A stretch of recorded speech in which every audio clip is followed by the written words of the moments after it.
This video is about nudge theory and how it can be used to help deal with marine pollution. What is nudge theory? Nudge theory was created by economist Richard Thaler in 2008, where it first appeared in his book Nudge, Improving Decisions About Health, Wealth and Happiness. Nudge theory is based upon the idea that people can be nudged to alter their behavior while maintaining their freedom of choice and control over their actions.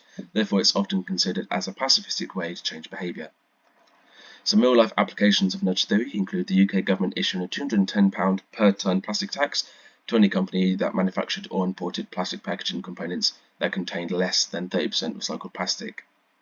In 2003, the UK government also passed the Household Waste Recycling Act, which meant that local authorities had to provide every household with a separate recycling bin by 2010.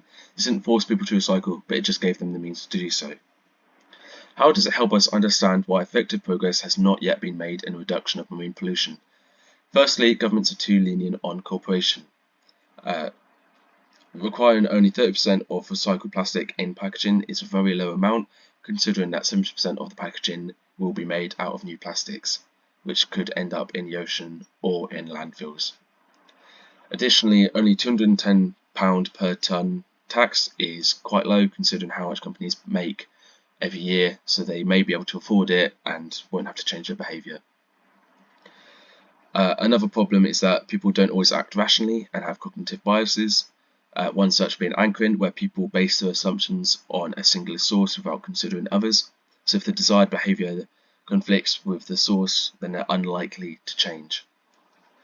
Another bias is the status quo bias, where people like the status quo and they don't want to change their behaviour, even if doing so will slightly benefit the status quo in the long run, because it's disrupting their behaviour currently. And finally, it only works on an individual basis. As it's a psychological theory, it will only work on humans, so it will be useful for creating a statewide and sometimes countrywide method for changing the population's behaviour, but globally and systematically is a lot more difficult, as you need to agree with other nations to use these policies, which may be difficult, and systematically is difficult as there's no humans involved. How does understanding the theory make it clearer what sort of future interventions might be or more or less effective? Nudge theory-based interventions are great when it comes to individualistic behavioural changes, like encouraging recycling or using public transport, etc. However, large conglomerates are the main source of plastic pollution.